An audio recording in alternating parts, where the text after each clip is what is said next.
Ever envisioned a train being driven by a child? Not a toy one, but a real one. I hadn't, until told about the little person driving the train, the theory that an emotionally wounded child later takes over as the engineer, making childish decisions as an adult due to still being stuck in a child's mind. A friend told me that her counselor told her to speak to the little girl inside her in order to resolve childhood issues in hopes of releasing some current health issues. When first learning of the train analogy, I thought, oh no, another so-called expert trying to dig up repressed feelings from someone's past. But when I read online statements from the book that my friend's therapist recommended she read, some really hit home. We probably all have had instances where we've wondered, who in the world said that or made that decision? And such a delayed takeover doesn't have to include a previous trauma, although it often does.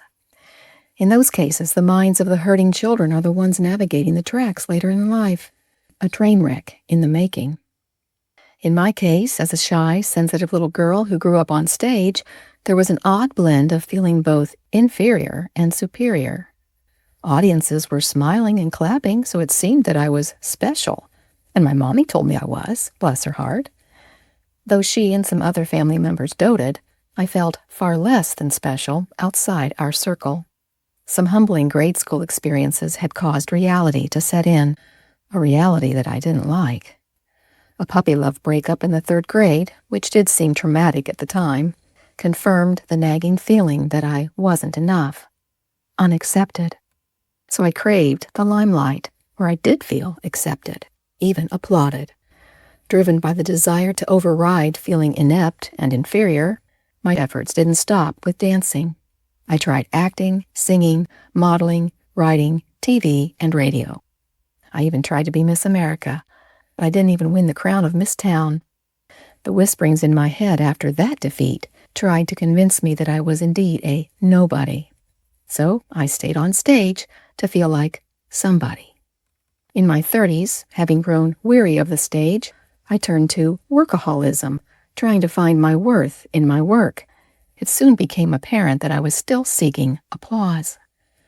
At age 49, tired of feeling like a workhorse, my high school sweetheart suddenly appeared to reunite. His interest in me started to dissolve the rejected feeling.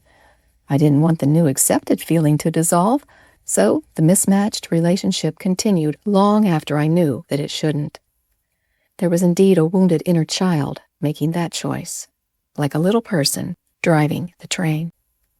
Of course, none of us can blame our former classmates or anyone for our own poor choices at any age.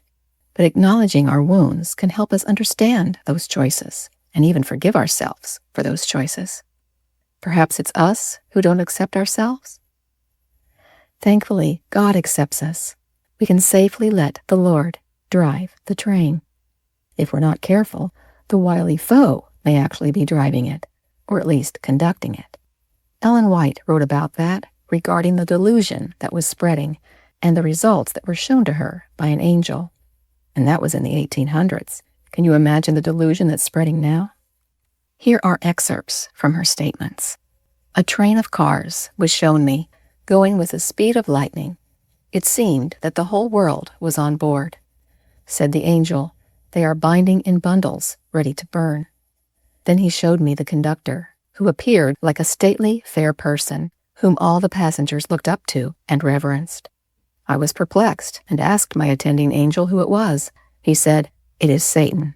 He is the conductor in the form of an angel of light. He has taken the world captive. They are given over to strong delusions, to believe a lie, and they are all going with lightning speed to perdition." That's not to scare us, but to awaken us. Are we anywhere on that train? If so, let's jump off. The train may be going fast, but let's jump off anyway. And because it is going so fast, the sooner the better that we jump. Let's jump and never look back, only up. Our Savior will catch us. It's far better than Satan catching us. Today is decision-making time, and time is running out. Who's driving the train?